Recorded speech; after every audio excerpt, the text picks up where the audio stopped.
11 interpreters failed. But the Duke was shocked when a poor cleaning woman spoke. 7 languages, the winter of 1786 arrived in Dresden without announcement, as winters in Saxony often did, not with a single dramatic snowfall, but with a slow withdrawal of warmth, a dimming of the afternoon light that crept over the Elbe like a held breath. The river did not freeze entirely that year, though its edges grew pale and still, and the ferryman who crossed each morning wrapped himself in wool so thick he appeared to be something other than a man. The city smelled of pine smoke and stone. The palace of the Duke of Falkenhayn, situated at the western edge of the old Residenzstadt, absorbed this cold through its limestone walls, and no amount of firewood, of which there was never a shortage, the Duke's steward being a man of particular vigilance, could fully warm its deeper corridors, where the stone remembered older centuries and gave up heat reluctantly. It was in this palace, in the weeks preceding the festival of St. Thomas, that a traveller arrived from the Levant. He came without herald or prior correspondence, which was itself a peculiarity. He rode a hired coach from the Leipzig road, accompanied by a single servant and a locked iron case, and he presented himself at the palace gates with a letter sealed in wax of a deep indigo the gate master had never seen before. The letter was addressed in a hand of evident education to His Grace Reinhard Albrecht von Falkenhayn, Elector's Councillor and Duke of the Upper Province. The problem that would set the following days into motion, was that the letter was not written in German, nor in French, which was the common tongue of all European courts, and the language in which the Duke conducted his most delicate negotiations, nor in Latin, which the palace scholars still maintained as a language of formal records and ecclesiastical correspondence. It was written in something else entirely, something the gatemaster could not name, and so he did what gatemasters do with problems they cannot solve. He passed it upward. Duke Reinhard received the sealed document in his private study, seated behind the great walnut desk that had belonged to his father, and before that, to a grandfather he had never known. He was 41 years old, a man whose face bore the particular architecture of someone who had learned early that expressions were a form of currency best spent sparingly. His features were angular and composed, a long straight nose, a jaw that suggested stubbornness without cruelty, grey eyes that moved with the deliberate economy of a man accustomed to reading rooms before reading their inhabitants. He was not handsome in the romantic sense that contemporary portraiture celebrated, all softness and light. He was instead the other kind of handsome, the kind that announced itself only when he was thinking hard about something, when the intelligence that animated his face became briefly visible. He examined the document without opening it, turned it in his hands, studied the wax seal. Then he called for his secretary, Herr Becker, a Viennese transplant of middle age, who wore spectacles and spoke with the quiet authority of a man who had organized disorder for so long that disorder had become a kind of peace. Herr Becker looked at the document. He turned it over. He said carefully that he believed the script to be of Eastern provenance, perhaps Ottoman, perhaps something older, and that the palace did not have on its staff anyone qualified to translate it. He suggested they send for the professor of Eastern languages from the University of Leipzig, who had a reputation in such matters.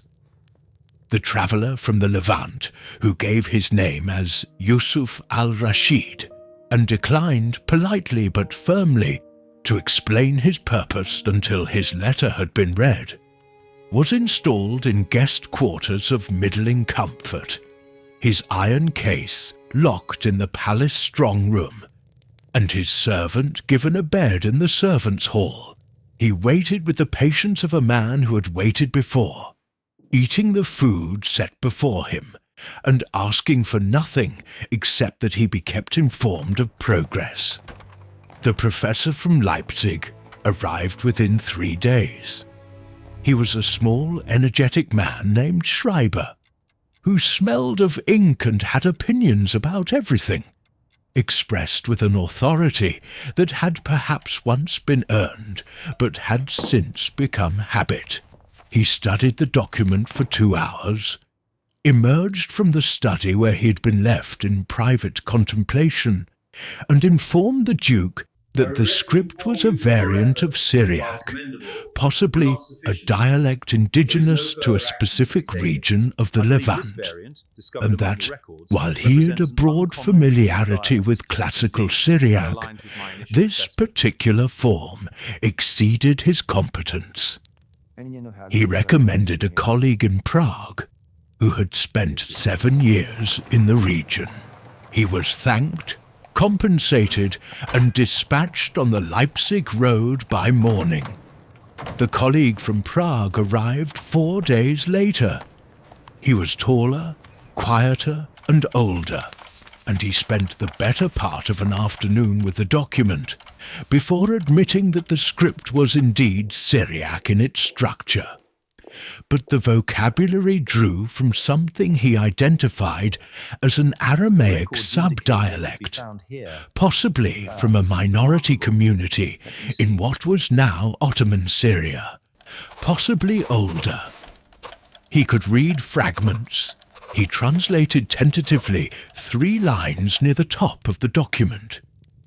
The 3 lines, when rendered into German by his careful, apologetic voice, said something about a covenant, a house, and a number. But which number, and what house, and what kind of covenant, he could not determine, because the context was buried in the untranslatable sections surrounding it. He recommended a clergyman in Vienna who had done missionary work in the region and had, by all accounts, an extraordinary facility with obscure dialects. And so it continued. The clergyman from Vienna arrived and failed. A linguist recommended by the Saxon court at Weimar arrived and failed with slightly more elegance.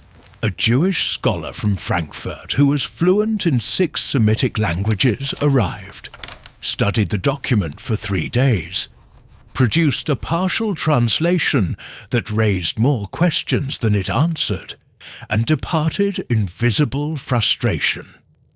2 more scholars followed, one from Hamburg and one who had travelled all the way from Copenhagen, a Dane with trembling hands and a remarkable library of personal notes.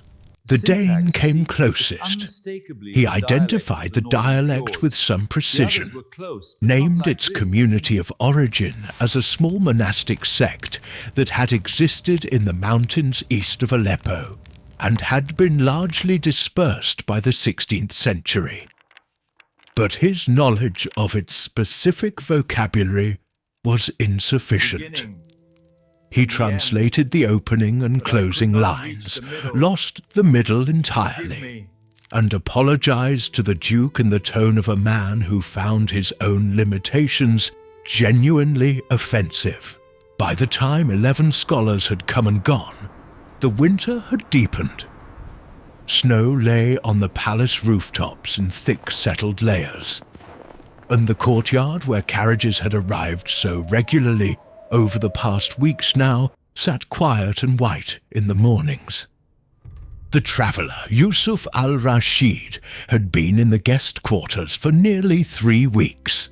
He had begun very carefully to show impatience, not in his words or his expressions, which remained composed, but in the way he sat at the table during the brief meetings the Duke accorded him each day.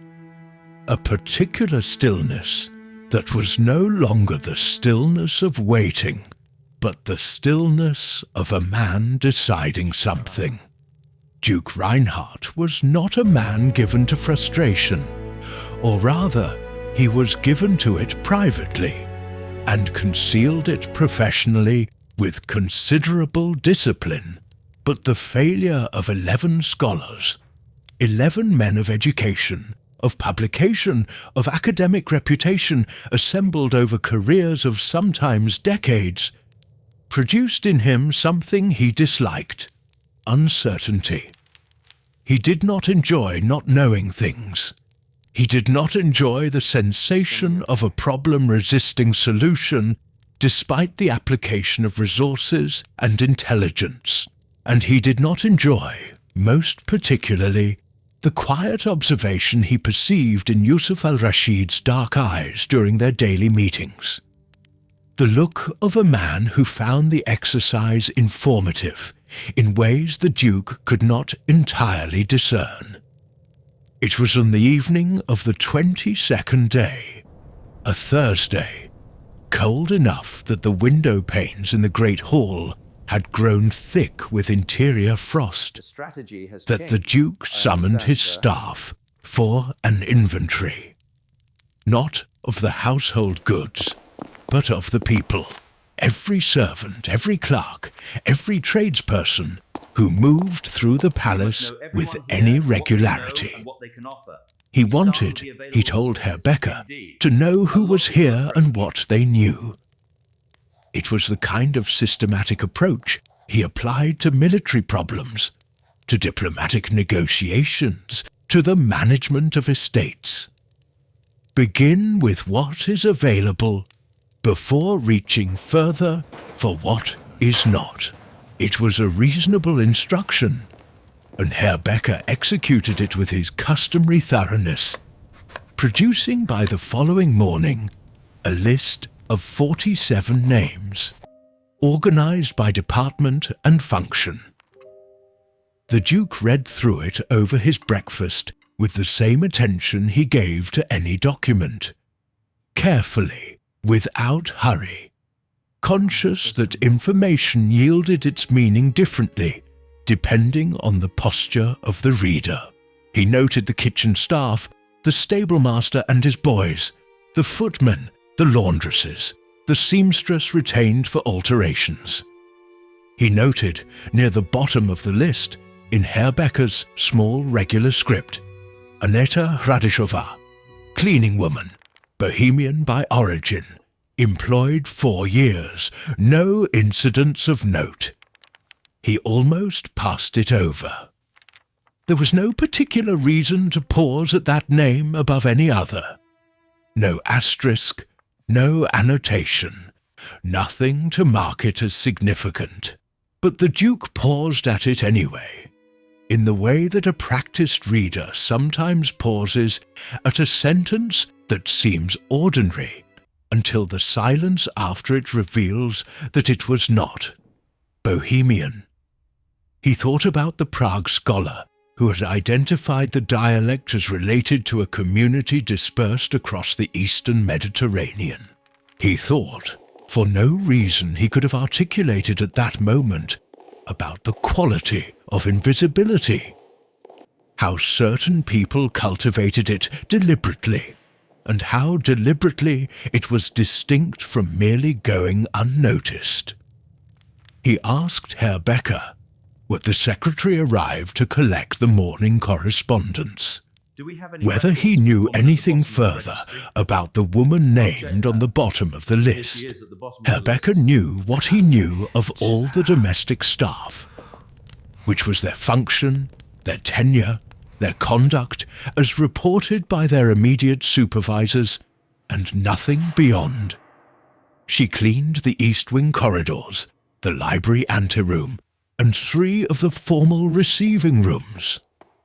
She was quiet, reliable, and had been noted by the housekeeper as having an unusual capacity for working in rooms where other staff also worked without once requiring conversation.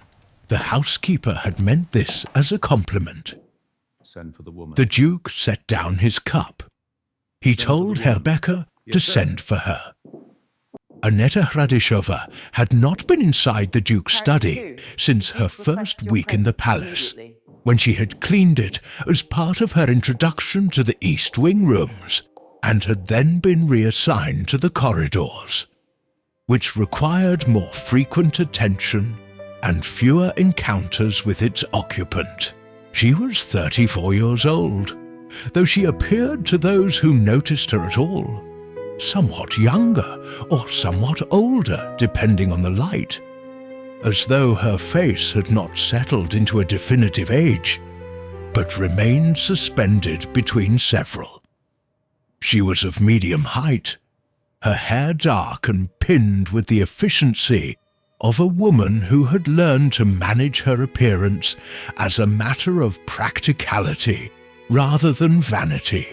Her hands, when she was not wearing her working gloves, showed the evidence of the work she did, reddened at the knuckles, capable, the hands of a person who touched things not to possess them, but to care for them.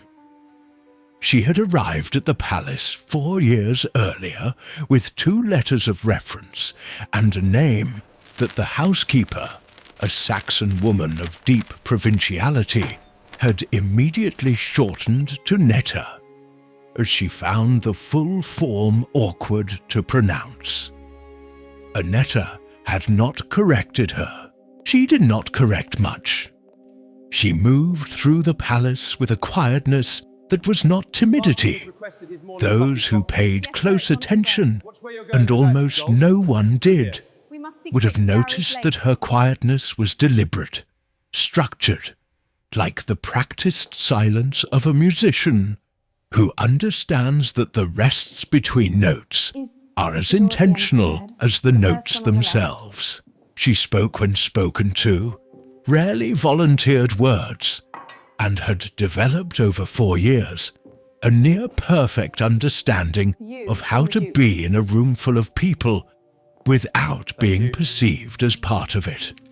When the footman found her in the East Corridor, with her pail and her cloth, and told her the Duke required her presence in his study, she went still for a moment that the footman did not notice, because he had already turned away. Then she set her cloth across the pail with a precise motion, tucked a loose strand of hair behind her ear, and followed the footman through the corridors she had cleaned for 4 years, seeing them now from a different angle, or rather, understanding that she would shortly be seen from a different angle herself. The study was warm, which surprised her. She had always cleaned it in the mornings before the fire was built up, and she had not understood until this moment how different it was with the fire fully burning in the wide stone hearth. How the amber light transformed the walls of books from a record of someone's intellectual life into something approaching splendor. The Duke stood near the window with his hands clasped behind his back, looking out over the courtyard where the snow had been disturbed by that morning's supply delivery, and now showed the tracks of cartwheels and boots in an overlapping script of daily life. He did not turn immediately when she was announced. When he did turn, he studied her with the directness that was characteristic of him. Not rude, not aggressive, but utterly without pretense of anything other than what it was, which was assessment. She met his gaze with the steadiness of someone who had been looked at and looked through for long enough that the two experiences had become, if not identical, at least equally familiar. He told her without preamble that he had a document in an unusual language that his scholars had not been able to translate, and that he was exploring, as a matter of thoroughness rather than expectation, whether anyone on his staff might have any knowledge of it. He said this carefully, without condescension and without the false warmth that some men of his station deployed with servants as a strategy rather than a genuine expression. He asked her whether she had any familiarity with Eastern languages. There was a pause. The fire shifted behind its iron screen. Outside, a crow called once from somewhere in the white courtyard, and then was silent. Annetta stood with her hands folded at her waist and looked at the man across the room from her, and experienced, in the span of those few seconds, the particular difficulty of a decision she had made 4 years ago bumping against the present moment with quiet but undeniable force. She said slowly that she had some familiarity with several languages. She said it the way a person says something true that they have spent a great deal of time not saying. There is a truth I have hidden from you. The Duke placed the document on the desk between them and stepped back, giving her room to approach without making the approach feel commanded. She came to the desk. She looked at the document, and then something happened in her face. Something very brief, lasting perhaps a second, gone before it could be read with certainty. That was not surprise exactly, but recognition, and recognition of a particular kind. The kind that involves not just a thing being recognized, but the memory of where and when and how one came to know it. She looked up at him. He was watching her face, not the document, because he had already read the document, and it had told him nothing.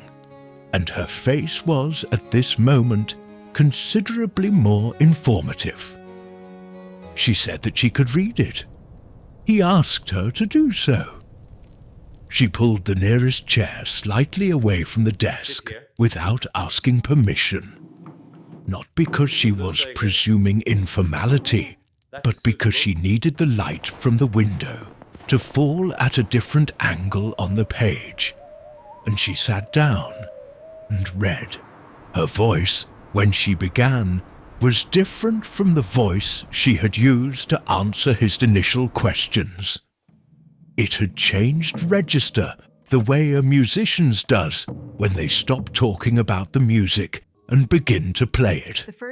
And the language coming from her was neither German nor anything the Duke had yet heard from any of the 11 scholars, but something older, something with a rhythm that was almost liturgical, like a text composed for recitation rather than reading, with a cadence that suggested not just meaning but also the memory of a room and a voice, and a time in which such texts were read aloud as a matter of ordinary practice. She translated as she read, switching between the source language and German, with a fluency that was entirely unself-conscious, the way one breathes, not as a demonstration, but as a function. The document, which resolved itself under her voice into something both simpler and more startling than the scholars had imagined, was a letter of introduction. It was written by a man of some authority, a community elder, or perhaps a religious figure. The distinction was not entirely clear. On behalf of the traveller Yusuf al-Rashid, and it requested that the Duke receive him in the spirit of a covenant that his grandfather had once entered into with a man of the East, an agreement of protection and correspondence that had existed evidently Have for married nearly Cecilia 40 in the years spirit of a without covenant. the Duke's knowledge. Covenant? The letter was not Covenant a with Man of the demand. East, It an was a arrangement of reminder, protection and and it correspondence. closed with a phrase that Annetta translated with slightly more care than she had given to the preceding lines, her voice dropping just enough to indicate that the phrase mattered. I remain What was sincerely given in yours. good faith does Consider not the expire. implications, my love. Only those who hold it may release it. There is no returning from this The road. Duke was quiet for a long moment after she finished. He was quiet in the way of a man reorganizing the furniture of a room in his mind, deciding where everything now needed to go. Then he asked her, with the same directness and without any change in his manner, which other languages she spoke. She told him French, which she had spoken since childhood, Latin, which she had learned formally, Czech, which was her mother tongue, a working knowledge of Ottoman Turkish, French? which she had acquired in circumstances she did not elaborate upon, Polish, from a period of her life she also did not elaborate upon, Arabic, from the same Ottoman period, Turkish. and the Acquired in Syriac dialect of the circumstances letter, not elaborate which upon. she had learned from a specific teacher in a specific place she did not name. 7, she said, including German, which she had learned after she came here. 7 languages. He asked her why she was cleaning floors. She did not answer immediately. When she did, she said only that it was reliable work and that she valued reliability. She said this with a precision that made it clear she understood perfectly well that the answer was insufficient, and also that she I know was not how not I at will this fare, moment but I will go. prepared to offer a better one. The Duke looked at her for a long moment. Then he said that the traveller, Yusuf al-Rashid, would require a proper interpreter for the discussions that must now follow, I suppose that will his have to scholars had failed, and that he needed Find a someone proper interpreter who could for the be letter. present at meetings Yes, of sir. some diplomatic be. sensitivity You will require an and interpreter for translate discussions to follow. accurately, I'll make without necessary arrangements. editorializing, Understood. without Very well. exaggerating, and without speaking require someone of the to be present at meetings these meetings, outside translate them. accurately He without said this as if he were editorializing, discussing a using practical absolute matter. Because he was, and also because he was a man who understood that the transition between one kind of conversation and another was best managed by remaining in the mode of the practical for slightly longer than felt necessary. She agreed.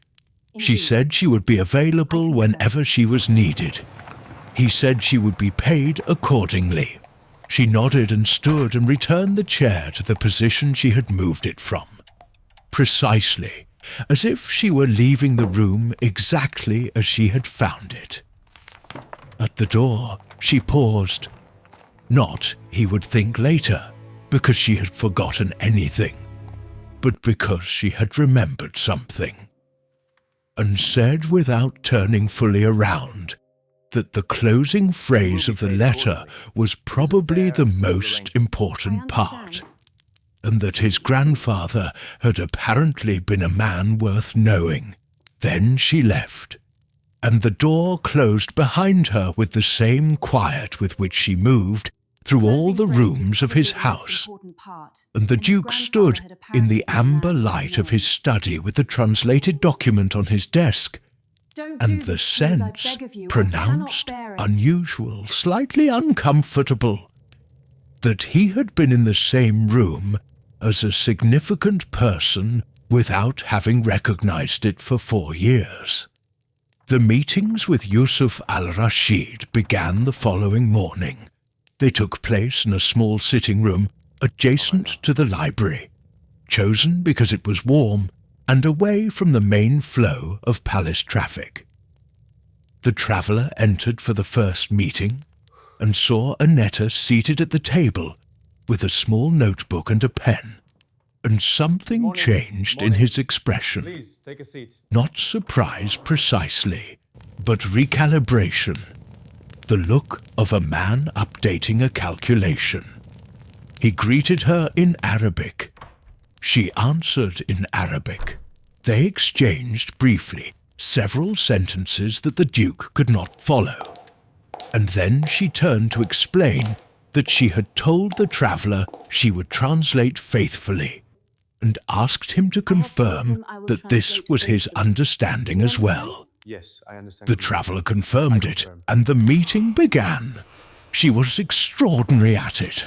The Duke had conducted negotiations across 4 languages in his career, always through interpreters of varying quality, and he had learned to read the gap between a speaker and an interpreter as a measure of the interpreter's honesty and skill. With Annetta, there was no gap. She translated continuously, without hesitation, in a voice that preserved not only the meaning, but something of the texture of the speaker. When Yusuf al-Rashid spoke with formal reserve, her German was formally reserved. When he shifted into a more direct mode, she followed without being told.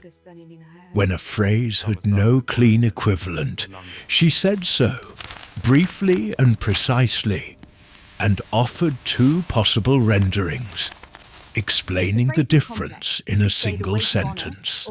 She asked for clarification once, in the first session, and thereafter did not need to.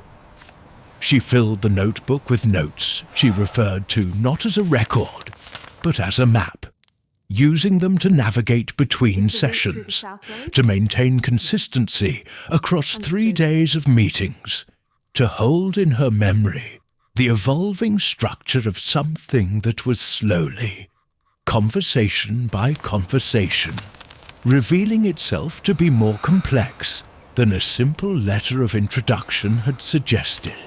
The covenant the Duke's grandfather had entered into 40 years earlier was, it emerged over the course of those meetings, an agreement of intellectual exchange.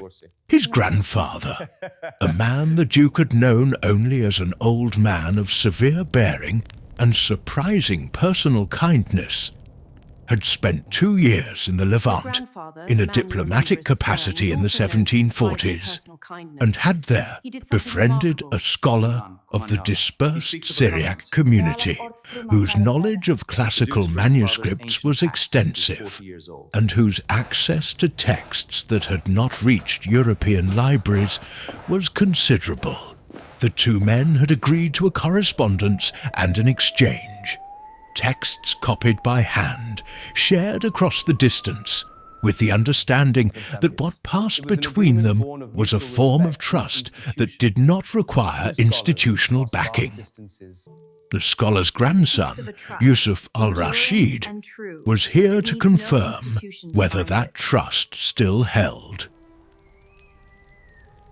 Whether the Duke of Falkenhayn, grandson of the man who had made the agreement, was a person with whom such an arrangement could continue.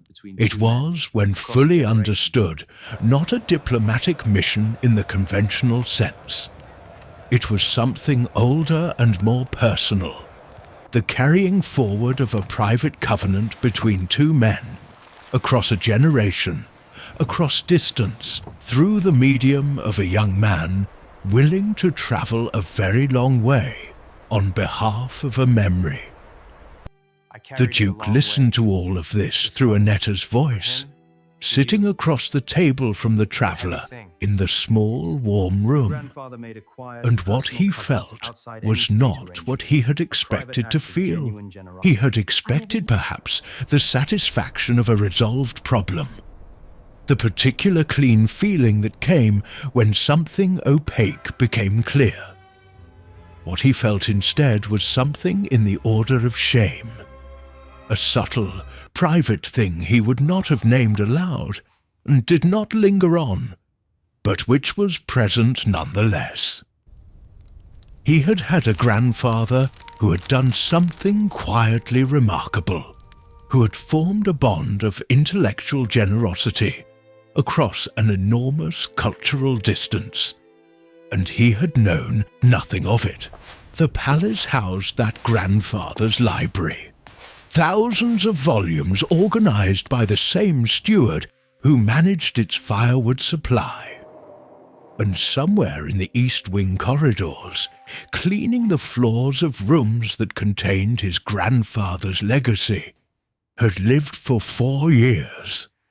A woman who could read the letter that recovered it. On the 3rd day of meetings, after Yusuf al-Rashid had retired to his rooms and Annetta was gathering her notes, the Duke asked her directly how she had come to know the dialect of the letter. He asked it without warning, at the end of a session, when she had perhaps less time to construct a considered deflection. Where are you truly from? She was quiet long enough that he thought she might simply not answer. Then she said that she had spent 3 years in Aleppo, in her middle 20s, as a companion to a woman of a merchant family who had married a man of that city.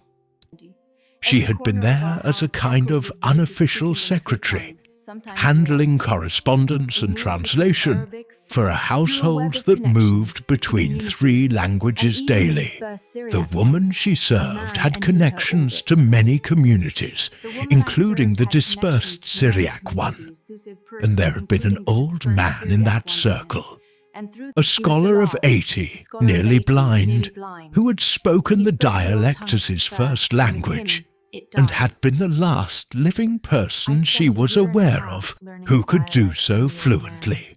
She had spent 1.5 years learning it from him, partly because she had been given nothing else to do with her evenings, and partly because she could not tolerate the thought of a language dying in a single person without anyone reaching out their hands to carry any part of it forward. Tell me. The Duke said nothing for a moment. Then he asked how she had come from Aleppo to Dresden, and more specifically, how she had come from whatever she had been in Aleppo to cleaning floors in his palace. She closed her notebook. She held it in both hands for a moment, looking at the cover, and then she looked up at him with an expression that was the first unguarded one he had seen from her. Not theatrical vulnerability, nothing performed, just the ordinary human look of a person who is deciding how much of a true thing to say. She said that the woman she had served died, that the woman's husband, a man of legal scrupulousness, had then had to account for all members of the household who were not part of the formal family, and that Annetta's position, informal, uncontracted, existing on the strength of a private arrangement with a woman now dead, had simply ceased to exist as a category. She had found passage back to Europe through contacts she no longer had the capacity to fully explain.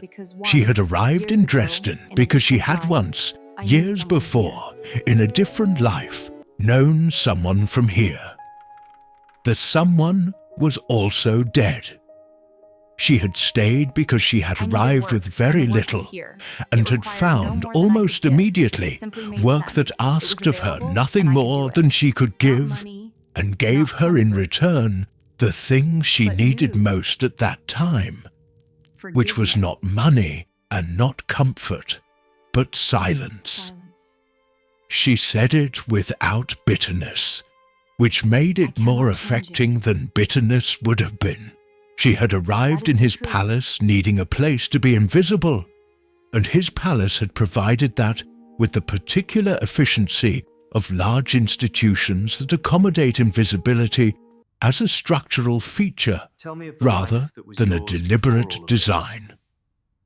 He asked her what the other life had He was a been. teacher of languages in The Prague, one before a man of Aleppo. great learning, She said that but her without father fortune. had been a teacher of languages in My father Prague, filled my childhood a with words man from of every great book he could acquire, erudition and an no education that fitted me fortune, for a life who no had spent his institution would formally daughter's support. childhood filling her mind with Some words days from she every always book he tried could to acquire, pourquoi je sais. and then died when she was 19, leaving to her work with as a 6 governess, then languages, as a merchant's no secretary. inheritance, and I an was in Aleppo, education and now that I am fitted back. her for a life that I no made my way, institution of her as I time and could, place was prepared to formally through the support. gaps.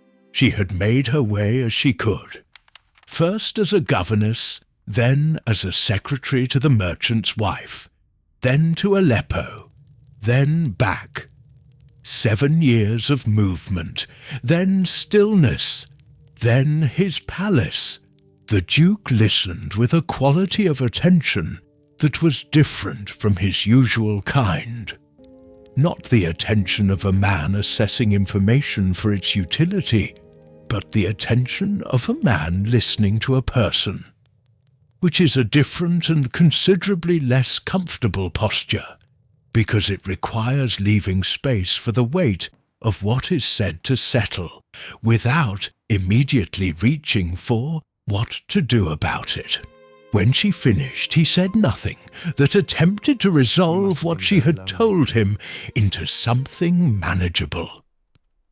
He only said that she must have been very lonely. It was such an unexpected thing for a man like him to say, so plainly true, so stripped of diplomatic coating, that she looked at him with something close to alarm, and then looked away, and the firelight in the small room shifted and settled, and the silence between them was, for the first time, not the silence of a woman choosing not to be seen, but something else, something that had not been in the room a moment before. She left shortly after, and the Duke sat alone in the small sitting room for some time, looking at the fire, which asked nothing of him and told him nothing, and was therefore a considerable relief. The meetings with Yusuf al-Rashid concluded on the 4th day with an agreement in principle. The Duke would commit to the continuation of the intellectual exchange his grandfather had begun, on the understanding that it was a personal covenant rather than a state arrangement, that it would be maintained through trusted individual correspondence, and that he would identify within his library the texts that had been shared previously and ensure their preservation. The traveller accepted this with evident satisfaction, and they parted with a formality that was also, unmistakably, mutual respect. When Yusuf al-Rashid departed the following morning, his coach hired, his iron case once more in his possession, his servant sitting quietly on the box. The Duke stood in the courtyard and watched him go, and noticed at the edge of the courtyard, half behind the pillar that supported the eastern arcade, Annetta.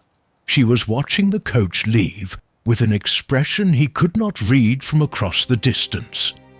But it was concentrated and still, and when the coach disappeared through the gates, she did not immediately move. And then she did move, quickly and without looking toward the Duke, back into the interior of the palace and her work. He thought about that.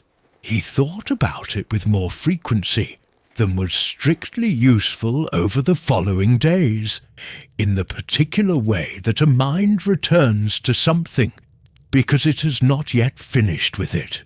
He was a man of considerable self-discipline in most domains, but self-discipline is more effective as a shield against known threats than against things that arrive in unexpected forms. And the thing he was dealing with now had arrived at the form of a woman cleaning a floor, and he had not been equipped for it. He arranged to speak with her again, this time in the library, where he was reviewing the collection with the intention of identifying the texts connected to his grandfather's correspondence. He told Herr Becker he needed her assistance with some research. Herr Becker noted this without visible reaction, which was one of Herr Becker's most valuable qualities. She came to the library in the early afternoon, when the winter light fell through the high windows in long, pale columns that crossed the floor like the bars of something not quite a cage. The library was one of the rooms she cleaned, and she moved through it with the ease of a person in familiar territory, though now surrounded by the books rather than moving around them with a cloth. She looked different, not transformed, not suddenly revealed as something she had been hiding, just more herself. The way certain landscapes look different in the morning than in the afternoon, and are more accurately themselves in one light than the other.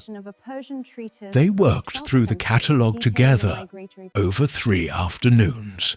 The Duke had more knowledge of the library's organisation than she would have expected, and she had more knowledge of the subjects: history, theology, linguistics, the geography of the Levant, than he had allowed himself to fully anticipate, though he had been moving toward that anticipation steadily since the morning she had sat down and read the untranslatable letter as if it were an old acquaintance. He found in the conversation that accumulated across those 3 afternoons that talking to her was unlike talking to most people.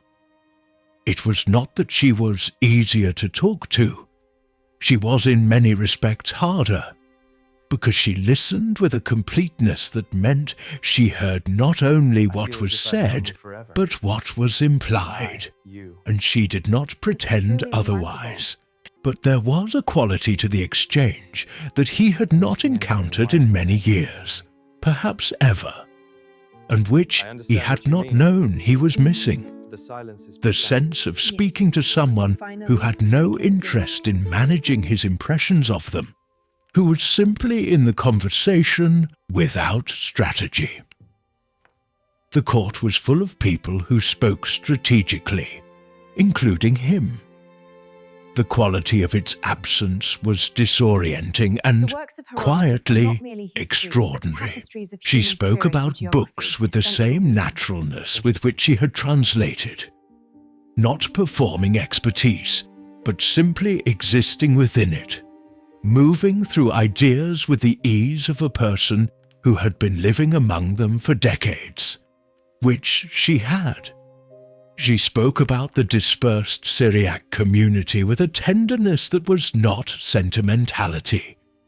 She had been a guest in their world briefly, and she had taken from it the obligation that serious guests take, which is to remember clearly. She spoke about Prague, rarely and sparsely, in the way one speaks about a place that holds too much to be visited casually.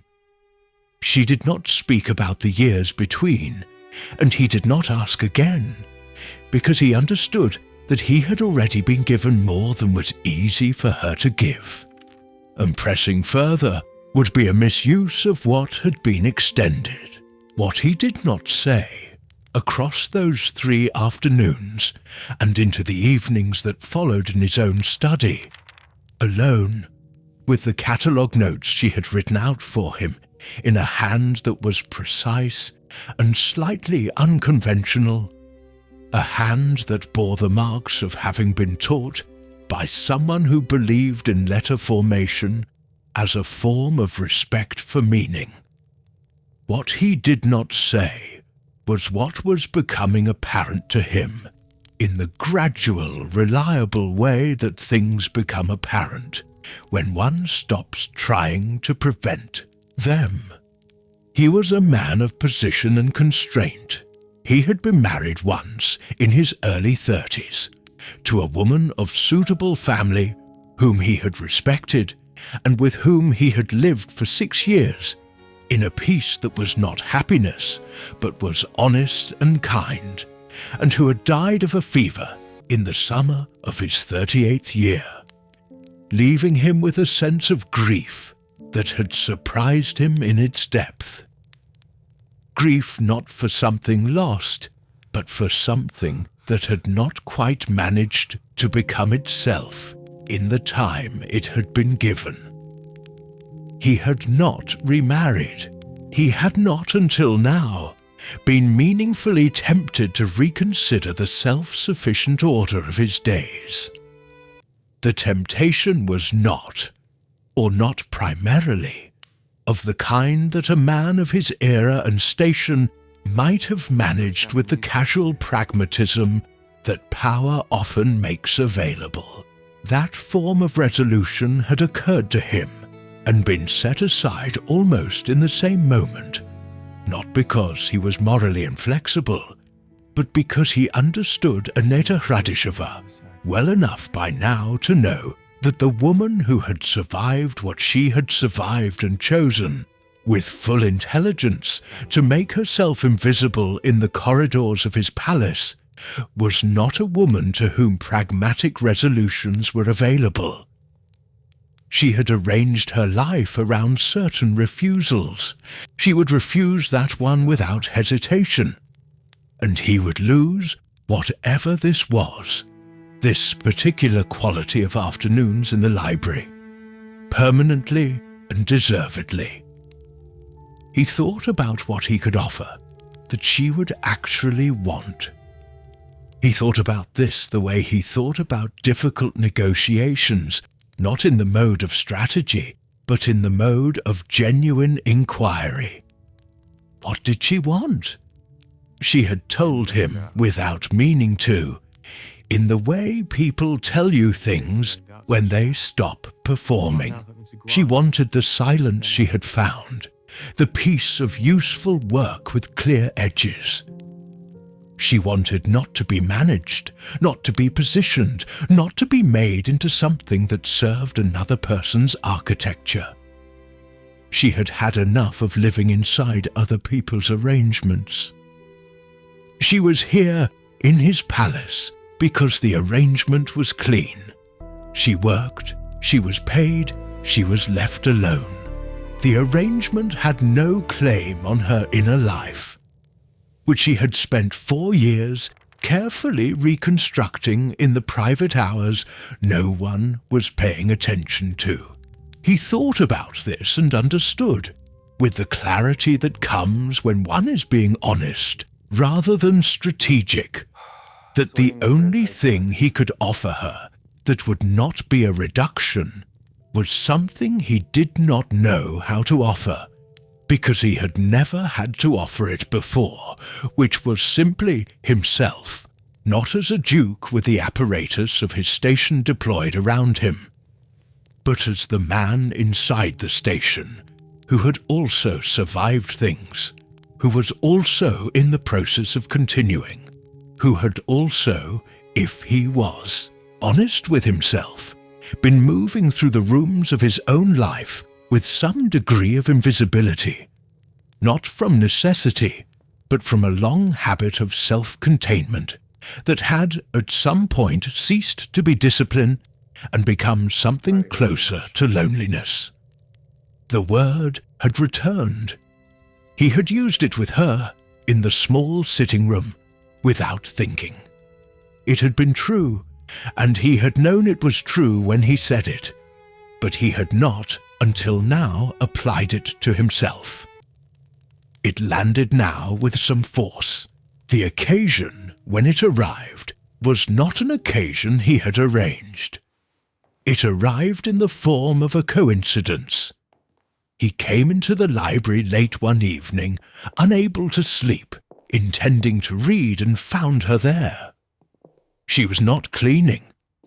She was sitting at the reading table near the far window, in her own clothes rather than her working ones, a small candle beside her, reading one of the books from the collection.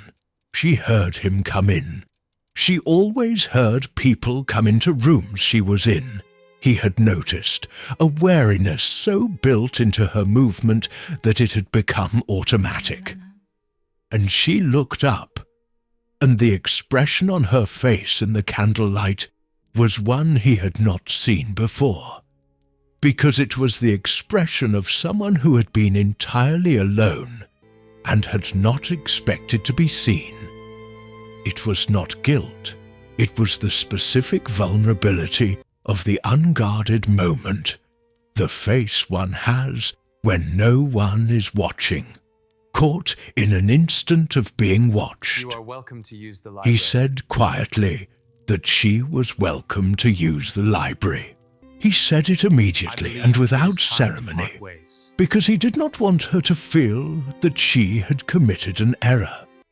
Because she had not, and because the sight of her there, the dark of the room, the single candle, the book open at whatever page she had been reading, had produced in him something he was done trying to navigate around.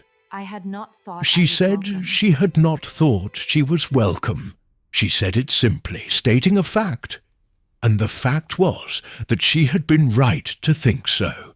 And they both knew it, because the library of a duke is not a room a cleaning woman enters for pleasure. Not in this century, not under these conventions, not within the architecture of this world. The fact that he was now saying she was welcome did not undo the preceding fact.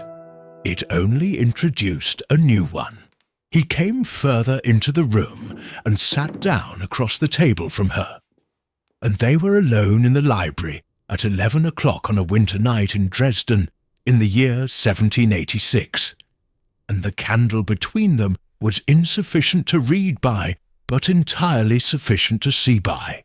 And he said, not strategically, not with any of the careful management he was capable of, that he did not want her to leave the palace when Yusuf al-Rashid's visit concluded. He said it was his understanding that she had come here to disappear, and that he had no wish to complicate a life that had already been complicated at some cost, and that he was not proposing anything that she was not entirely free to decline, but that he wanted her to know that he found her company, her mind, her particular quality of presence, to be something he had not previously known to be missing from his days. And now that he did know, he was not willing to pretend otherwise.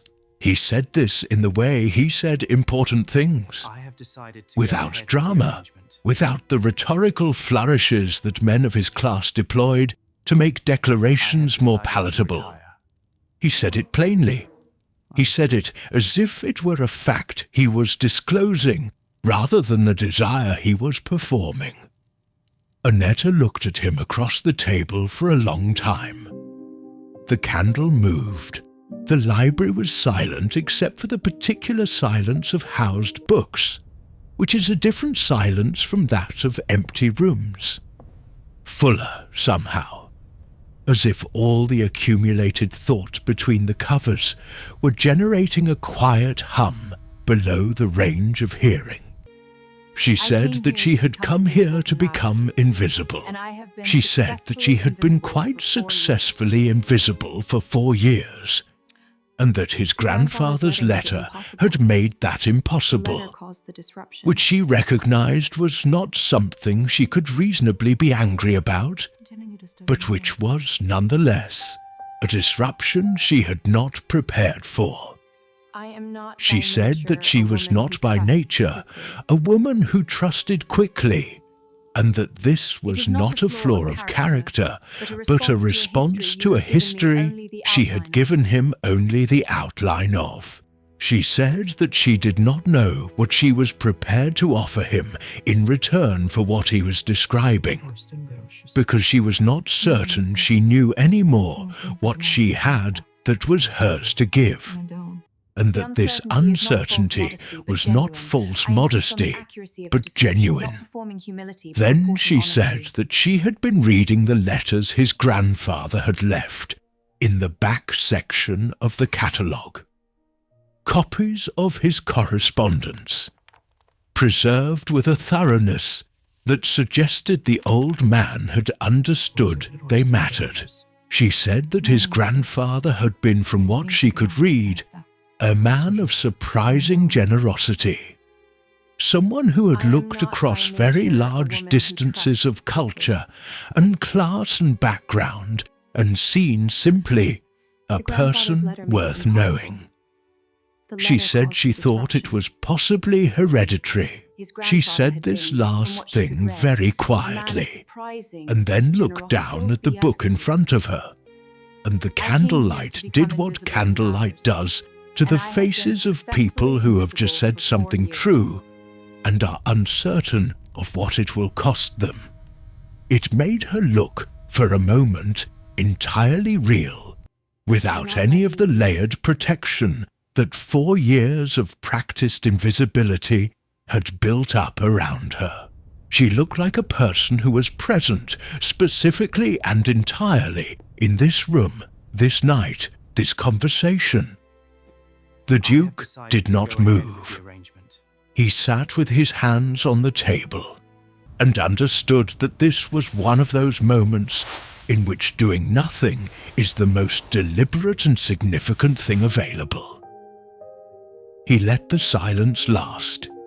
He let what she had said occupy the room at its full size without rushing to fill the space around it. Then he said that the library was hers to use whenever she wished, that the arrangement regarding her work did not need to change unless she wished it to change, that he would not ask her to become something legible to the court or to anyone outside this building, because legibility had costs and she had paid enough costs and he was not interested in adding to them. He said that what he was describing was not a simple thing and was perhaps not a manageable thing, and was very certainly not a thing that the conventions of his world provided adequate language for, but that he was a man who had spent his adult life managing complex situations, and he believed, with something more than hope, and something short of certainty, which is perhaps the most honest register available for any claim about the future, that some things worth having did not require the world's vocabulary. She looked at him for a long time. The fire was low. The candle was burning toward its base. Outside the tall windows, Dresden slept under its white cover, and the Elbe ran dark and cold through the city, and the morning was still many hours away. She said she would think about it. He said that was exactly what he had hoped she would say. She gathered her things, the book, which she set back with precision in the gap from which she had taken it, marking in her mind where it lived so she could find it again. And she walked to the door. She paused, as she had paused once before, at the door of his study weeks ago, and as before, she did not turn fully around, but she said in a voice that was very quiet and entirely steady that she had not been read correctly by anyone in a very long time, and that she was not certain yet what to do with it, but that she wanted him to know she had noticed. Then the door closed behind her, and the library was empty and full at once, and the Duke sat alone in the near dark for a long while, not thinking in the deliberate way he was capable of, but simply existing in the moment, which was a thing he had not done easily for many years, and which felt now like the beginning of a practice. She did not tell him her answer the next day, or the day after. He did not ask. He gave the question the space that questions of that kind require, which is not the space of indifference, but the space of respect. The understanding that the person being asked is thinking, genuinely thinking, and that the time taken to think is itself a form of seriousness. And seriousness is what he had asked for. He had not asked her for a quick answer. A quick answer from a woman who thought as carefully as she did would have meant the answer was no. She came to him on the 5th day, finding him in the courtyard in the late afternoon when the light had gone copper and low, the way winter light goes when it is being wrung of its last warmth. He was watching the horses being brought in from the far paddock, a daily event he had watched for years, with the automatic attention of a man whose responsibilities include the welfare of animals, whether or not he has chosen to find it interesting. She came to stand beside him, close enough to speak quietly and not be overheard by the stable boys crossing the yard. And she said that she had thought about what he had said in the library. He waited. I know. She said that she was willing to remain, not as his employee, or not only as his employee, but in the more difficult and less nameable capacity that he had been describing. She said she was willing to try the thing for which neither of them had adequate language, because she thought, and she offered this thought with the care of someone laying down something fragile, that the absence of adequate language did not necessarily indicate the absence of the thing itself, only the absence of its official record. She said that she had lived for many years in the gap between what could be officially recorded and what was true, and she was not afraid of the gap, only of what one could lose by falling into it without anyone beside you. He turned to look at her, and she was already looking at him, and the copper light was on her face, and she looked like a person who had made a decision and was inhabiting it without apology, which was perhaps the bravest thing he had seen in a considerable time, and he had, in the course of his career, seen things that were conventionally called brave. He said that he would not let her fall. She said she knew. She said it not to comfort him, but because it was what she had concluded. After 5 days of thinking with the full weight of her intelligence, applied to the question of whether this man could be trusted, and the conclusion was yes. Not because he was powerful. She had known powerful men, and power was not the relevant variable, but because he was honest in a way that was not performed, because he had seen her without trying to reshape what he saw, because he had said she must have been lonely, in the tone of a man acknowledging a truth rather than managing a weakness, and because the library was hers to use whenever she wished, which was a smaller thing than everything else, and also, somehow, the thing that had mattered most. The horses crossed the yard.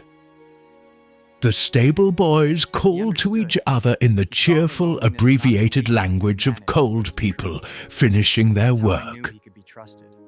The snow on the courtyard stones was blue in the fading light, and the Duke of Falkenhayn, and the woman who had cleaned the floors of his palace for 4 years and spoken 7 languages in silence, stood together in the cold air of a December afternoon in 1786, not touching, not yet speaking, in the particular proximity of two people who have just agreed to try, who have looked at all the reasons it cannot work, all the distances between them that their world would name and defend, all the architecture of convention and class and expectation that rises like a wall around exactly this kind of thing, and have decided, each of them separately and now together, that the wall is not a reason. It is only a wall.